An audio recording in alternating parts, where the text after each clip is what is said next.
আধুনিক ভারতবর্ষের রাস্তা দেখো, এটা সাইকেল যাওয়ারও উপযোগী নয়। কোন দিক দিয়ে সাইকেলটা যাবে চিন্তা করো। পড়ে যাচ্ছিলাম এক্ষুনি।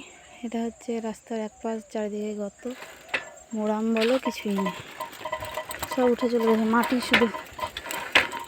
এটা গর্ত। রাস্তার চারপাশ সরকারের কোনো হেলদোল নেই। এটা আদিবাসী এলাকা, পুরোটাই এরকম। কিভাবে সরকার চোখ বুজে বসে থাকে ভগবান নিতে জানে। তো পুরো এলাকার মানুষ এই রাস্তার ওপর দিয়ে যায়, ছোট ছোট বাচ্চা তারা স্কুল যায়। এই যে রাস্তা,